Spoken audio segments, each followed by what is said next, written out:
So let me tell you about the time Batman and Invincible got on a ship ran by the Hulk.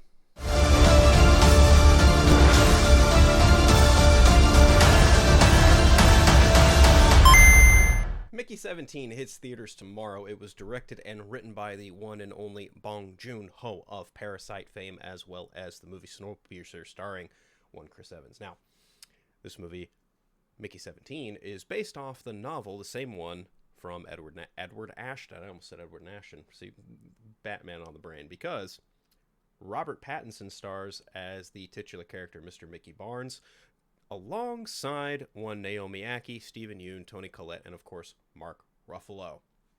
I just got out of the theater.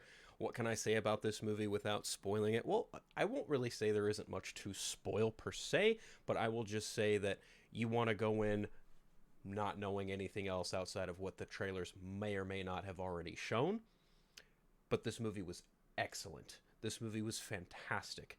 The cinematography was really well executed. It's written very smartly in what it intends to do. The actors, the people involved, are all giving their A game. There is not one bad performance in this movie. There may be characters who get a little less screened up, but that kind of calls for it given the nature of the story. Now, as I cheekily mentioned, Invincible and Batman get on a ship run by the Incredible Hulk, obviously. Robert Pattinson, if he does not get an Oscar nom next year for his role in Mickey 17, I will riot. Because, man, this movie is on his shoulders, and he carries it through and through. What he does as Mickey Barnes, Mickey 17, and Mickey 18, the title character, like it is just spectacular. It is absolutely engrossing. It's a far cry from Batman. It's a far cry from, what is it, Good Time. Like, if you've seen him in anything, you're a fan of his work and you're a fan of his range. This guy is straight up a chameleon. He disappears into the shit that he goes into. Like, the voice he delivers in this movie is just so drastically different than anything he's ever done before. However, there is one scene in the movie where he does get a little Batman, and it's actually pretty fucking alley. And Stephen Yeun, he's in the movie as well. He plays his kind of friend, one of those friends, those shifty friends you don't really you love to hate, I suppose. He does a good job too. He plays a fun character. But another standout for me, Mark Ruffalo. Oh my God, Mark Ruffalo. He reminds me so much of someone in the current spotlight right now with his character in this movie. I won't say who because I really don't want to go down that rabbit hole. But you'll see his performance in this film and you'll say, yep, I know exactly who he's channeling. And it is fucking hilarious, whatever he is with this movie. Whatever character he's doing, whatever he's doing in this movie is just absolutely fabulous. And Naomi Ackie, who's in Rise of Skywalker, which I like that movie. Liked her role in this movie, this as well. She plays a character called Nasha Barrage, Mickey's love interest, and she is just firecracker in this movie. Oh my God, she's just so good, so damn good in this. Like, they're all just, again, like I cannot praise the cast enough for this movie because it's just so great. I love it. I love the cast. I think there again, I will reiterate, there's not one bad performance in this movie at all. And I think even continuing on the trend, like Toni Collette, who plays Yilfa, Mark Ruffalo's character's wife, Kenneth Marshall, she's just a force in this film. It's very, very interesting to see how her character comes along in this film. Like, because the story is people trying to escape Earth, and it's a colony of people wanting to escape the confines of Earth and how just god-awful things have become. And specifically for Robert Pattinson's Mickey and Stephen Yeun's Timo, like they deliberately leave Earth because they are in very deep with some certain some wow, why is the name escaping me right now? Loan sharks. There we go. They're in very deep with some loan sharks after their business goes under, so they decide to flee on this colony and start fresh on a new planet.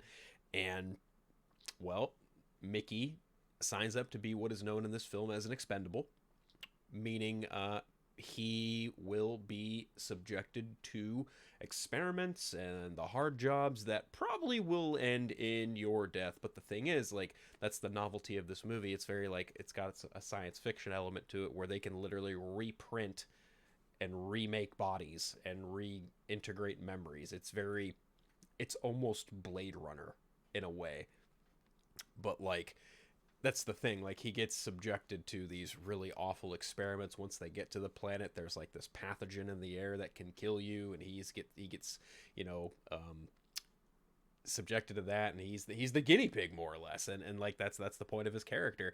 And like, there's some really interesting themes of like the rich and the poor and how they control people, and like how we every day, like Mickey Barnes being an example of like the everyday man, and Mark Ruffalo's character Kenneth Marshall being equivocal to like a yuppity rich billionaire type of character, or just someone in like a very high standing, and how they just see everyday people as expendable. Like there's some very strong themes of like of class differences going on with this movie that I think are very, very interesting and played out very well.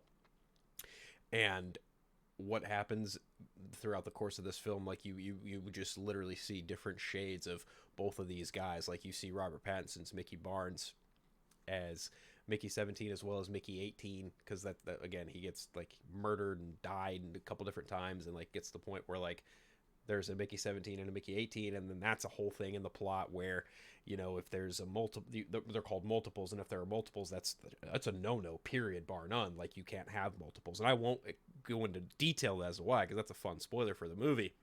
But you see what Robert Pattinson can do acting off himself, but then you also see like Mark Ruffalo be one version of a character, but then you also see like a very sinister side of this character. You also see kind of like a fake side to this character. Like, there are just many different shades of you know, gray between these characters. Like, everyone's kind of morally gray. There is no like black or white, good and bad. But like, I really dug this movie. Even the score to it was very operatic, very like just really neatly toned, very well in certain spots. It's called for when it's needed. But I think ultimately, like, one thing I also really liked was like the little creatures that they come upon, these creepers.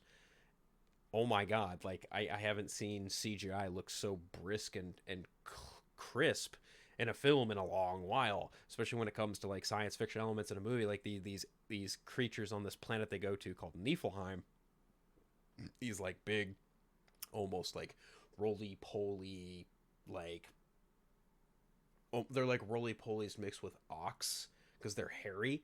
Like they're these little aliens that they come across, and like they figure out how to communicate with them. Like, but my point is like they looked really good for being fictional things in a movie that's fairly grounded, and I use that term loosely, fairly grounded with what it's aiming to do.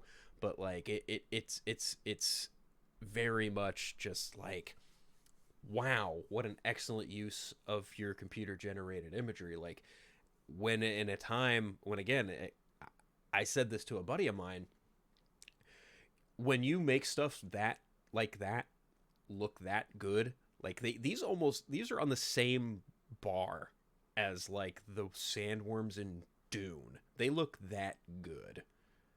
And I'm just blown away at the fact that people like Bong Joon-ho and Denis Villeneuve can make these movies look as crisp and clean and realistic as they can, and yet you've got other studios, whom I'm not going to name off the top of my head right now, just pouring copious amounts of money into these big blockbusters, and they just look like trash by comparison. It's astonishing to me.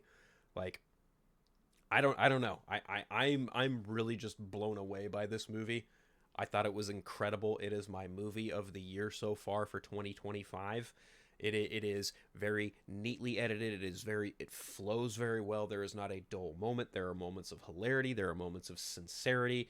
There is just something fun to be had about watching this movie. If you were a fan of dark humor, if you were a fan of a little bit of science fiction, if you were a fan of space exploration, if you were just a fan of Robert Pattinson, if you were a fan of Bong Joon-ho, I highly recommend you go watch Mickey 17 this weekend if you can, or at all. Like, this movie is amazing. And again, I would certainly hope that Robert Pattinson gets an Oscar nom for Best Lead Actor, and I hope that Bong Joon-ho gets Best Screenplay or Best Director. Because if this movie does not get nominated for an Oscar because it's just that good, I would be genuinely kind of surprised, because I really dug this one that much. But yeah, like I don't want to go too deep into detail over it, because again, like, go into this movie no expectations. If you've seen Bong Joon-ho's prior work, you already kind of know what you're in for. But even then, don't be like, I wouldn't just go in expecting something. Just go in and go with it. That's the best I can say it, because this is such a grand time at the theater, and it needs to be experienced at the theater. This movie was just so well done, so well made, well performed, well executed. Just an excellent time at the theater, an excellent time to watch, just an excellent all around movie that was made. And I hope I hope people talk about it, and I hope people see it. That's kind of where I'm coming from with it. Overall, like, easily, like, I had I had no problems with this movie, and that's kind of rare for me, because I can usually find one or two things. Okay, now that I actually think about it, I would actually say that there are some minor characters who do not get as much screen time as, say, Ruffalo or Robert Pattinson, or like the main cast. But even then, that's the most minor of nitpicks, and that was me actually thinking about it and looking for something. But overall, this was edited super tight. It is smooth. It is brisk. It doesn't skip a beat. Again, just a really well-made movie. Bong Joon-ho knocked it out of the park. I highly, highly recommend people go see Mickey 17. It is without a doubt, again, let me just reiterate, my favorite movie of the year so far. If you like more of these, do me that favor. Hit that like and subscribe button. If you don't feel like seeing Mickey 17, well, that's your prerogative too. If I just kind of did the work for you, whatever. If this reinforced your opinion to see the movie, awesome.